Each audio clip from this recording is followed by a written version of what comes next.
రాజస్థాన్ చిచ్చర పిడుగులు సీఎస్కేని ఊచకోత కోశారు.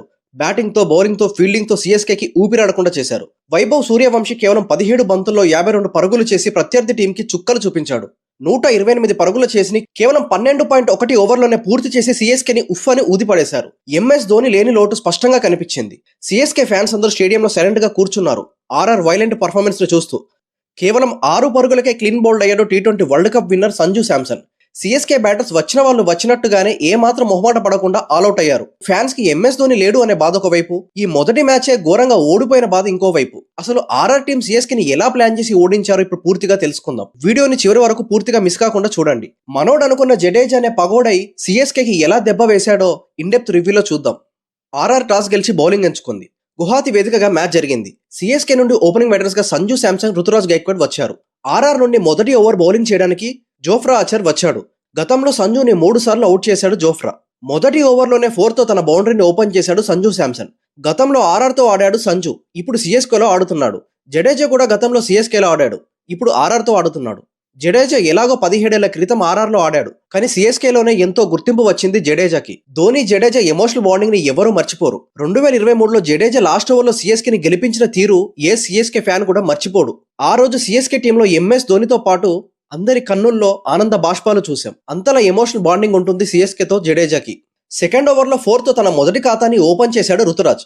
సెకండ్ ఓవర్లో చివరి బంతిలో ఆర్ఆర్కి ఒక బిగ్గెస్ట్ డేంజరస్ బ్యాటర్ వికెట్ దొరికింది. ఆ వికెట్ ఎవరిదో కాదు, మన సంజు శాంసన్ది. బర్గర్ బౌలింగ్ లో క్లీన్ బౌల్డ్ అయ్యాడు సంజు. ఒక్కసారిగా సీఎస్కే ఫ్యాన్స్ అందరూ సైలెంట్ అయిపోయారు. ధోని లేడు కాబట్టి సీఎస్కే ఫ్యాన్స్ ఆశలన్నీ సంజు పైనే పెట్టుకున్నారు.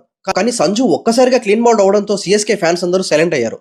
ఆర్ఆర్ ఫ్యాన్స్ అందరూ వాళ్ళ హోమ్ గ్రౌండ్ లో ఆనందంతో పొంగిపోయారు. 7 బంతుల్లో 6 పరుగులు చేసి సంజు శాంసన్ పెవిలియన్ కి చేరాడు. తర్వాత బ్యాటింగ్ కి వచ్చాడు ఆయుష్ మాత్రే.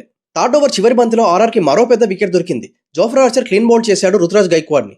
11 బంతుల్లో 6 పరుగులు చేసి సీఎస్కే కెప్టెన్ వెనుదిరిగిపోయాడు. సీఎస్కే ఫ్యాన్స్ అందరికీ మరో పెద్ద షాక్ తగిలింది. సీఎస్కేను నడిపించే 2 రథసారథులు ఒక్కసారిగా అవుట్ అయ్యారు. ఈలోపే సీఎస్కేకి మరో అతిపెద్ద షాక్ తగిలింది. 3.1 ఓవర్ దగ్గర ఆయుష్ మాత్రే 0కి అవుట్ అయ్యాడు. సీఎస్కే వరుసగా వికెట్లను కోల్పోయింది. వరుసగా 3 స్టార్ ప్లేయర్స్ కూడా పెవిలియన్ కి చేరారు. తర్వాత ఇంపాక్ట్ ప్లేయర్ గా వచ్చాడు సర్ఫరాజ్. రాగానే తన ఇంపాక్ట్ చూపించడం మొదలు పెట్టాడు. ఇలాంటి సమయంలో సీఎస్కే ఫ్యాన్స్ అందరి మధ్యలో ఎంఎస్ ధోని గుర్తుకు వస్తాడు. తన కెప్టెన్స్ ని మిస్ అవుతారు. ధోని లేని లోటు సీఎస్కేలో చాలా స్పష్టంగా కనిపిస్తుంది. ఆర్ఆర్ టీం తమ గేమ్ ప్లాన్ తో పవర్ ప్లేలోనే సీఎస్కేని కట్టడి చేశారు. మాథ్యూ షాట్ తను మొదటిసారి ఐపీఎల్ ఆడుతున్నాడు. టాప్ ఆర్డర్ బ్యాటింగ్ మొత్తం కుప్పకూలిపోయింది. ఇప్పుడు మిడిల్ ఆర్డర్ బ్యాటర్స్ ఆడుతున్నారు.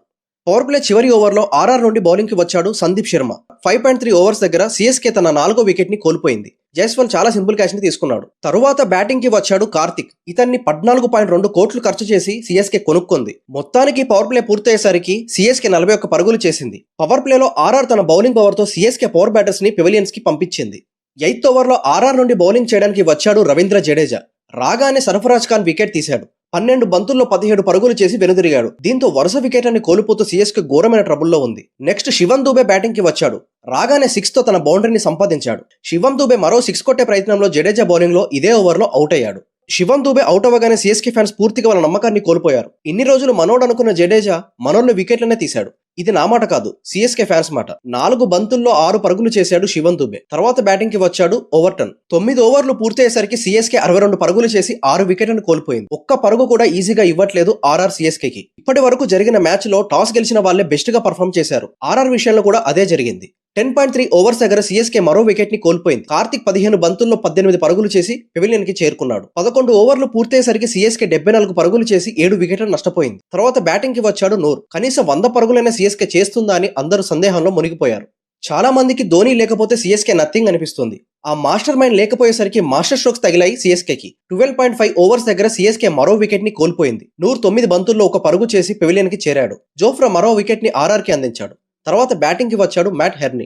ఎక్సలెంట్ బౌలింగ్, ఎక్సలెంట్ ఫీల్డింగ్ చేశారు రాజస్థాన్ రాయల్స్ టీం. పవర్ ప్లేలో కొట్టాల్సిన స్కోర్ ని మొత్తం ఓవర్స్ లో కొట్టారు సీఎస్కే. సీఎస్కే నుండి చాలా బ్యాడ్ స్టార్ట్ వచ్చింది. ఇది అసలు సీఎస్కే నుండి ఎవరూ ఊహించరు. 5 సార్లు ట్రోఫీలు గెలిచిన టీం నుండి ఇలాంటి పేలవంతమైన పర్ఫార్మెన్స్ ని ఎవరూ ఊహించలేరు. టీ20 వరల్డ్ కప్ లో తన సత్తా చాటిన సంజు శాంసన్ మొదటి సీఎస్కే మ్యాచ్ లో తన సత్తాని చాటలేకపోయాడు. రాజస్థాన్ టీంలో ఎక్స్పెక్ట్ ఒక జడేజాని పక్కన పెడితే సూపర్ స్టార్స్ ఎవరూ లేరు. మొత్తం కొత్త ప్లేయర్సే ఉన్నారు. ఆర్ఆర్ తన హోమ్ గ్రౌండ్ లో వాళ్ళ సత్తాని చాటారు. RR young blood. 15 ఓవర్లు పూర్తయ్యేసరికి సీఎస్కే 93 పరుగులు చేసి 8 వికెట్లను కోల్పోయింది. 15.3 ఓవర్ల దగ్గర సీఎస్కే తన మరో వికెట్ ని కోల్పోయింది. మ్యాట్ హెర్నీ 7 బంతుల్లో 5 పరుగులు చేసి రవి బౌలింగ్ లో క్యాచ్ అవుట్ అయ్యాడు. తర్వాత బ్యాటింగ్ కి వచ్చాడు కంబోజ్. ఐపీఎల్ ఇది సెకండ్ టైం అట అందరు బౌలర్స్ కి వికెట్లు దొరకడం.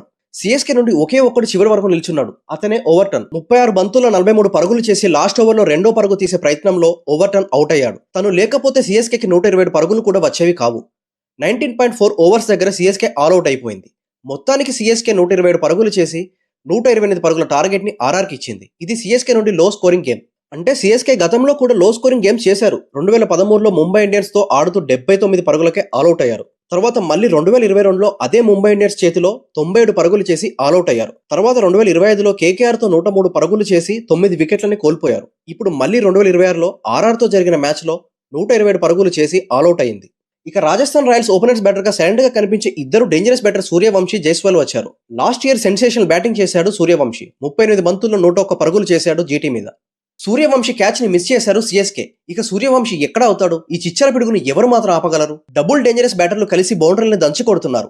మొదటి ఓవర్లోనే 18 పరుగులు చేశారు. 15 సంవత్సరాలు పూర్తి చేసుకునే వైభవ్ సూర్యవంశీ నెక్స్ట్ టీమిండియాకి రెడీ అవుతున్నాడు. మన టీమిండియాకి దొరికిన మరో ఆనిముత్యం వైభవ్. వైభవ్ లాంటి బ్యాటర్ కి ఎక్కువ ఫేస్ ఇవ్వకూడదు. ఒక్కవేళ ఫేస్ ఇచ్చారో బౌలర్స్ కి చుక్కలు చూపిస్తాడు. 6లు 4లతో విరుచుకుపడ్డాడు వైభవ్ సూర్యవంశీ. ఆర్ఆర్ ఇప్పటివరకు ఒక ట్రోఫీని గెలిచింది. ఇప్పుడు తన రెండో ట్రోఫీ కోసం గట్టి పోటీనే ఇస్తున్నారు. 2025లో సిఎస్కేతో జరిగిన మ్యాచ్ లో 57 పరుగులు చేశాడు వైభవ్. కొన్ని ఇయర్స్ గా వికెట్ కీపర్ గా ఎంఎస్ ధోనిని చూసాం. ఈ మ్యాచ్ నుండి ఆ ప్లేస్ లో సంజు శాంసన్ ని చూస్తున్నాం. సిఎస్కే ఎప్పుడు కూడా ఒక వరస్ట్ ఫేస్ తర్వాత ఒక స్ట్రాంగ్ కంబ్యాక్ ని ఇస్తుంది. ఇప్పుడు ఖచ్చితంగా కంబ్యాక్ ఇవ్వాలి సిఎస్కే. ఎందుకంటే ఎంఎస్ ధోనికి ఇది లాస్ట్ ఐపీఎల్ అంటున్నారు. లెజెండ్ కి ఎప్పుడు కూడా ఒక మంచి వీడ్కోలు ఇవ్వాలి. ఆ బాధ్యత ఇప్పుడు సిఎస్కే టీం మీద ఉంది. ముఖ్యంగా సంజు శాంసన్, శివన్ దుబే, రుతురాజుల మీద ఎక్కువగా ఉంది. ఆర్ఆర్ పరుగుల వరద ఆగడం లేదు. ప్రతి బాల్ ని బుల్లెట్స్ లా మార్చి బౌండరీస్ కి తరలిస్తున్నారు. ఈ మ్యాచ్ కి టాస్ చాలా ఇంపాక్ట్ చూపించింది. 5.5 ఓవర్స్ దగ్గర కేవలం 15 బంతుల్లో 50 పరుగులు చేసి తన హాఫ్ సెంచరీని పూర్తి చేశాడు వైభవ్ సూర్యవంశీ. 6ల వర్షాన్ని చూపించాడు వైభవ్. పవర్ ప్లే పూర్తయ్యేసరికి 74 పరుగులు చేశారు ఆర్ఆర్. ఒక్క వికెట్ ని కూడా నష్టపోలేదు. 306 స్ట్రైక్ రేట్ తో ఆడాడు వైభవ్ సూర్యవంశీ. పవర్ ప్లేలో 16 బంతుల్లో 52 పరుగులు చేశాడు. జైస్వాల్ 20 బంతుల్లో 17 పరుగులు చేశాడు. పవర్ ప్లే తర్వాత సిఎస్కేకి తన ఫస్ట్ బ్రేక్ త్రూ దొరికింది. అది కూడా ది డేంజరస్ బ్యాటర్ సూర్యవంశీది. కాంపోజ్ బౌలింగ్ లో అవుట్ అయ్యాడు. మంచి క్యాచ్ తీసుకున్నాడు ఖాన్. 17 బంతుల్లో 52 పరుగులు చేసి అవుట్ అయ్యాడు వైభవ్. దాంతో కాస్త ఊపిరి పీల్చుకుంది సిఎస్కే టీం.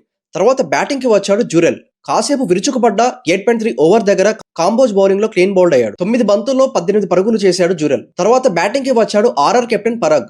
కేవలం 12.1 ఓవర్స్ లోనే 128 పరుగుల చేసిని పూర్తి చేశారు ఆర్ఆర్ టీం. జైస్వాల్ 36 బంతుల్లో 38 పరుగులు చేశాడు. పరాగ్ 11 బంతుల్లో 14 పరుగులు చేసి మ్యాచ్ ని తన చేతుల మీదనే గెలిపించాడు. ఈ ఆర్ఆర్ యంగ్ టీం చాలా డేంజరస్ గా కనిపిస్తున్నారు. ఈ ఐపీఎల్ టోర్నమెంట్ లో గట్టి పోటీనే ఇస్తామని కేవలం 12.1 ఓవర్లోనే మ్యాచ్ ని ఫినిష్ చేసి చూపించారు. ఇలాంటి పర్ఫార్మెన్స్ తో వెళ్తే ఆర్ఆర్ టీం తన సెకండ్ ట్రోఫీని అందుకోవడం పెద్ద కష్టమేమీ కాదు. కానీ సిఎస్కే మాత్రం ఫ్యాన్స్ ని చాలా డిసప్పాయింట్ చేసింది మొదటి మ్యాచ్ లోనే ఘోర ఓటమితో. బ్యాటింగ్ లో, బౌలింగ్ లో, ఫీల్డింగ్ లో సిఎస్కే టీం ఇంకా చాలా ఇంప్రూవ్ కావాలి. ఇలాంటి పర్ఫార్మెన్స్ కంటిన్యూ అయితే ప్లే ఆఫ్స్ కి కూడా చేరుకోవడం చాలా కష్టం అవుతుంది. గాయం కారణంగా ధోని 2 వారాల పాటు మ్యాచ్ కి దూరంగా ఉంటారని చెప్పారు. లేటెస్ట్ రిపోర్ట్స్ ప్రకారం ధోని ఏప్రిల్ చివరి వరకు మ్యాచ్లకి దూరం కాబోతున్నాడని సమాచారం. మరోవైపు ధోనికి ఇదే లాస్ట్ సీజన్ అని, ధోని కావాలని తన ప్రెజెన్స్ ని దూరంగా ఉంచుతున్నాడని, సిఎస్కే ఫ్యాన్స్ అందరూ ధోని లేకుండా మ్యాచెస్ చూడడం అలవాటు కావాలని ధోనినే దూరంగా ఉంటున్నాడని అంటున్నారు. వాస్తవాలు ఏవైనా కావచ్చు, ధోని లేకుండా ఫ్యాన్స్ సిఎస్కేని చూడడం కష్టమే. ఈ రోజు జరిగిన మ్యాచ్ లో అది స్పష్టంగా కనిపించింది. ఆర్ఆర్ పర్ఫార్మెన్స్ మీకు ఎలా అనిపించింది? సిఎస్కే చేసిన తప్పేంటి? సిఎస్కే ఏం చేస్తే మళ్ళీ కంబ్యాక్ ఇస్తుంది? ధోని లేకుండా జరిగిన ఈ మ్యాచ్ మీకు ఎలా అనిపించింది? ఆర్ఆర్లో జడేజాని చూడడం మీకు ఎలా అనిపించింది? మీ విలువైన అభిప్రాయాన్ని ఖచ్చితంగా కామెంట్లో తెలియజేయండి. ఈ వీడియోకి ఒక లైక్ చేయండి. Thank you for watching.